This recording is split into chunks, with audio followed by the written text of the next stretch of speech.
The DJI Osmo Pocket 3 has been one of the most sought after cameras since it came out in 2023.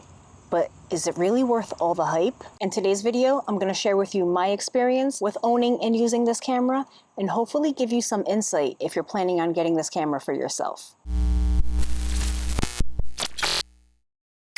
Welcome back to my channel. My name is Tsung and I've been using the DJI Osmo Pocket 3 now for quite some time. I absolutely love this camera and it's so small, compact, and lightweight that I bring it with me on all of my day trips. With that being said, not all cameras are perfect, and that's the same for the DJI Osmo Pocket 3. There's one thing that I don't think this camera does very well, but we'll talk about that a little later. The first thing that amazes me about this tiny little camera is the image quality. Today, it's a beautiful, bright sunny day here in New York, and I'm outside filming. So it doesn't really matter what the weather conditions are while you're filming. It can be bright sunny day like today, overcast, cloudy, you're still gonna get awesome image quality. I prefer to use this camera in manual mode, and if you're gonna do this too, you're gonna have to pick yourself up some of these right here. And these are ND filters. Right now, I have an ND4 on the lens, and that's gonna help manage my exposure. These ND filters that I got right here are from a brand called Newer. I made a whole video about them. I'll link it up here if you want to check it out. These are great. It's very inexpensive and it comes with 3 different ND filters as well as a black mist filter. It comes with an ND4, 6, and 8, and then the black mist. And it's really nice because the case is really small and it's by magnets. Now, if you don't want to spend the money and get ND filters, it's okay. All you have to do is shoot in automatic mode and your footage is still going to come out looking really nice. I also changed the color profile to D-Log M because this allows me to color grade my footage to add my own personal touch. The footage is actually really easy to color grade.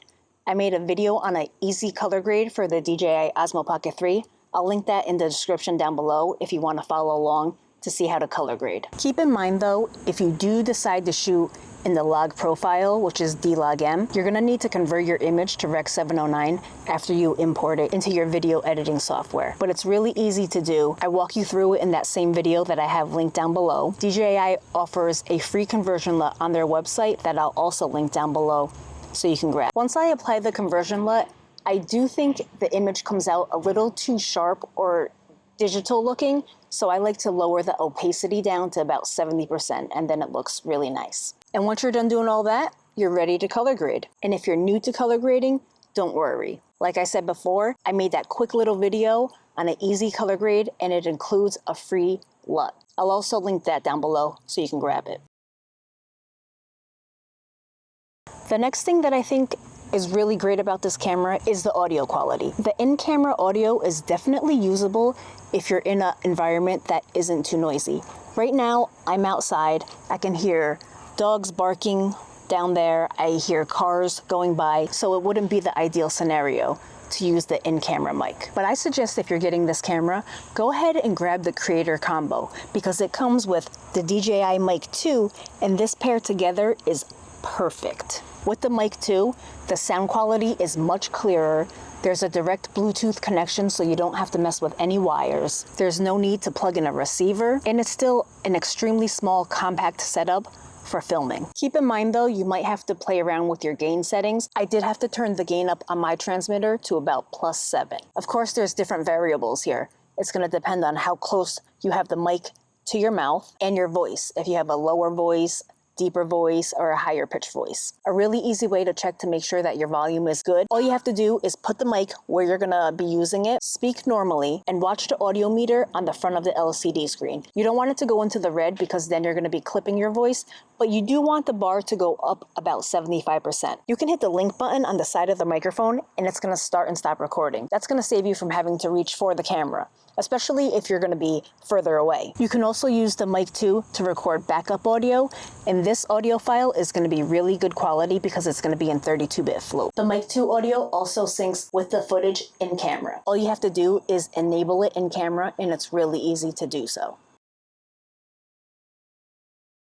I film by myself 99% of the time, and the active track feature that the Osmo Pocket 3 offers comes in super handy for me. So I can place the camera anywhere. The camera will track my movement, so it's almost like I have a second shooter. If you don't always want to be in the center of the frame, the dynamic track feature in this camera is great. So right now I have myself positioned over here, but it's still gonna track me.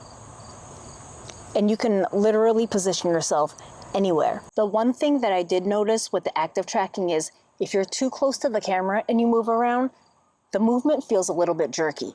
But if you're further back and you move, it's very, very smooth. One thing that I like to see in the Pocket 4 when it comes out is a framing speed. I think that would really help out a lot. Just keep in mind that there still are some limitations to the tracking. Because the camera's on a gimbal, there's gonna be endpoints. It doesn't fully rotate 360 degrees. To get around this, all I do is scope out my scenario, place the camera where it's still gonna get me in frame when I walk from one side of the screen all the way to the other.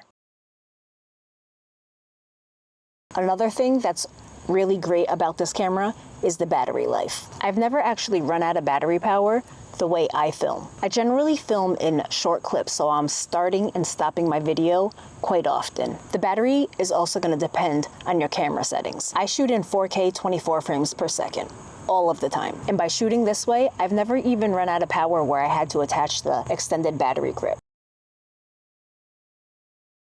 And for most people, the biggest advantage of the Osmo Pocket 3 is going to be its size. It's so easy just to toss it in your bag when you're on your way out, and then you'll have something to film with. It doesn't take up much room at all. And also, when you're out filming, it's so small that most people don't even realize that you're actually filming. If you're someone who's uncomfortable filming in public, then this camera may just be the right one for you.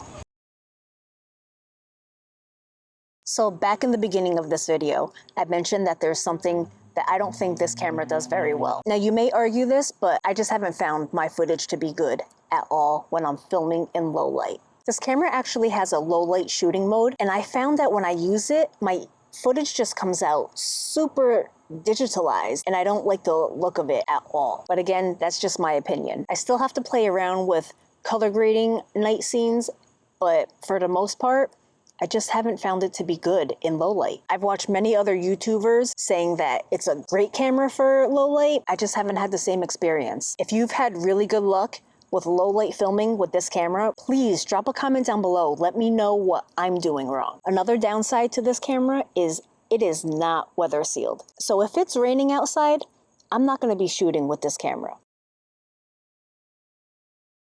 So the big question is, who is this camera not for? Well, let me start off by saying that this camera is very, very easy to use. It is very user-friendly, so just about anybody can actually use it. So if you're into action sports or need a waterproof camera, then this camera is not for you. Keep in mind, there's a gimbal on this camera, and at times it can feel a bit flimsy to me. Now, mind you, it's a very well-built camera, but I feel like I have to be extra careful with it just because there's the gimbal. If you're someone who wants more of a rugged camera, then I suggest you go with the Action 4. You can't go wrong with that camera. That thing looks awesome. And lastly, if you're someone who's not really careful with their toys, then maybe consider a different camera because, like I said, I feel like I have to personally be a little extra with this camera. And it's all because of the gimbal. And I really don't think that this camera can handle a good drop. So that's my experience using the Osmo Pocket 3. I am gonna be taking it with me on vacation really soon. And I think I'm gonna get a lot of content with it just because I'm gonna have it on me all the time. Thanks for watching. Don't forget, hit that subscribe button, check the links down below, and I'll see you guys soon.